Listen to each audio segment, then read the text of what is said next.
আম্মা জান ডাক দিয়ে আমার নাম কি বলে যায়েদ। কয়েক চার ভাই এই যায়েদকে আমার সাথে দিয়ে দেন, যায়েদকে আমার পছন্দ হয়।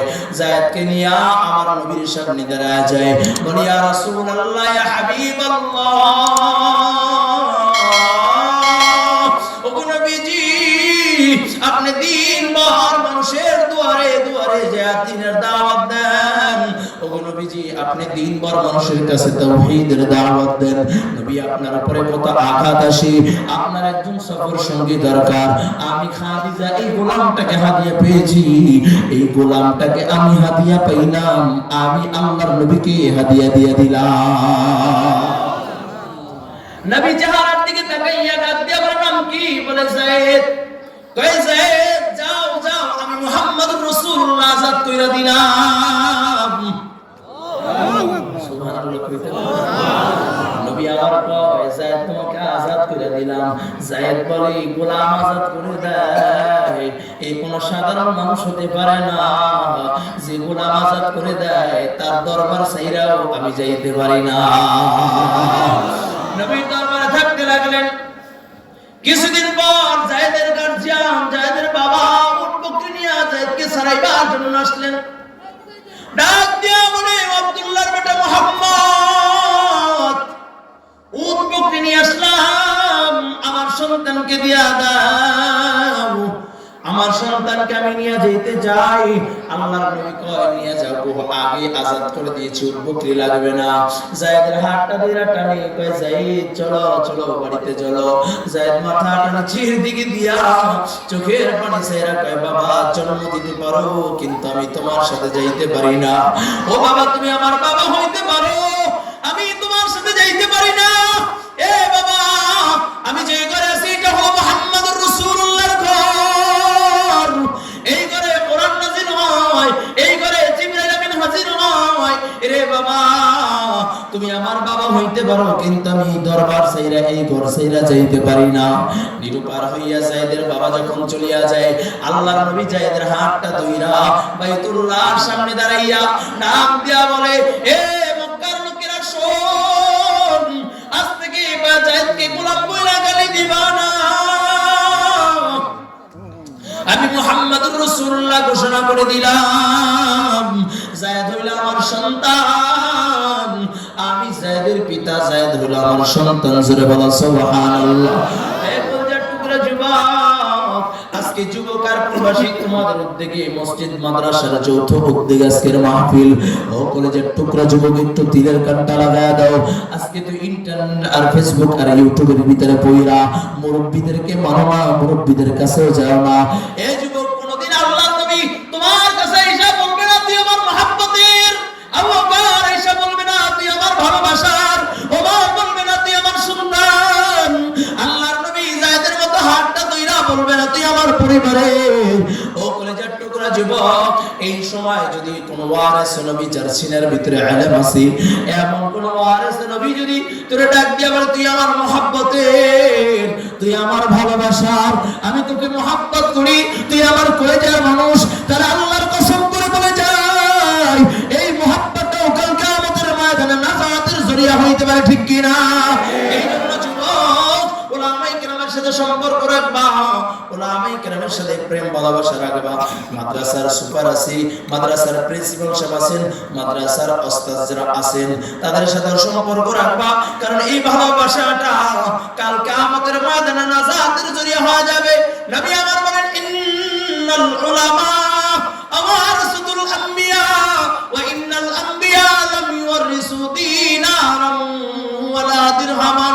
নবী আমার বলেন আমি উলামায়ে কেরামদেরকে আমার ওয়ারিস বানায় গেলাম, বলে দিনার দিরহাম টাকা পয়সা ধন দৌলতের নয়, যে ইলম আল্লাহ তাআলা লৌহে মাহফুজ থেকে আমার উপরে নাযিল করেছে, ওই ইলমের ওয়ারিস আমি নবী ও উলামায়ে কেরামদেরকে বানায় গেলাম। কেউ যদি উলামায়ে কেরামদেরকে মুহাব্বত করে, সেজন্য আমি মুহাম্মদুর রাসূলুল্লাহকে মুহাব্বত করলাম। আল্লাহু আকবার, আরে জোরে বলো আল্লাহু আকবার। সাবধান সাবধান যুবক, এই জবান দিয়ে আলেমদেরকে গালি দিবা না, আলেমদের বিরুদ্ধে আচরণ করবা না। কাল কিয়ামতের ময়দানে আলেম যদি চলার পথে ভুল কইরা ফেলায়, ভুল হইয়া যায়, আল্লাহ তাআলা সকলের সামনে প্রকাশ্যে বিচার করবে না। আল্লাহ তাআলা পর্দা টানাইয়া এরপরে আলেমদেরকে বিচার করবেন। কারণ হইল পর্দা টানাইয়া যেহেতু বিচার করবেন, তার মানে বোঝা যায় জঘন্যতম অপরাধ যদি না হয়, শিরক আর বিদআতের মতো, হিংসার মতো যদি অপরাধ না হয়, আল্লাহ তাআলা প্রত্যেকটা আলেমকেই ক্ষমা করে দিবেন ইনশাআল্লাহ। ঠিক কি না বলেন? যুবক, এই আলেমদেরকে গালি দিবা না, পারবা তো ইনশাআল্লাহ? ইনশাআল্লাহ আলেমদের সাথে সম্পর্ক রাখবা। ইমাম সাহেব, মুহতামিম সাহেব, প্রিন্সিপাল সাহেব, এদের সাথে মহব্বত রাখবা। এরা আজকে আসি, 2 দিন পর যখন থাকবে না, তখন বুঝবা পিঠে হাত দিয়া পুষাইয়া পুষাইয়া বলার মতো আর কেউ থাকবে না। ও মিয়া, মনে করছো ইমাম সাহেবকে অনেক বেতন দিয়া ফেলছো, মোহতাম সাহেব, প্রিন্সিপাল সাহেবকে অনেক বেতন দিয়া ফেলছো। না না, আমার মতো একটা মানুষ যদি সিএনজি চালায়, মাসে 50,000 টাকা 30,000 টাকা কামানো কোনো ব্যাপার না। ঠিক কেন জোরে বল? তারপরে মাদ্রাসায় মসজিদ গুলো কেন ছাড়ে না? এই মাদ্রাসার মসজিদ গুলো সাইরা কেন সিএনজি চালায় না?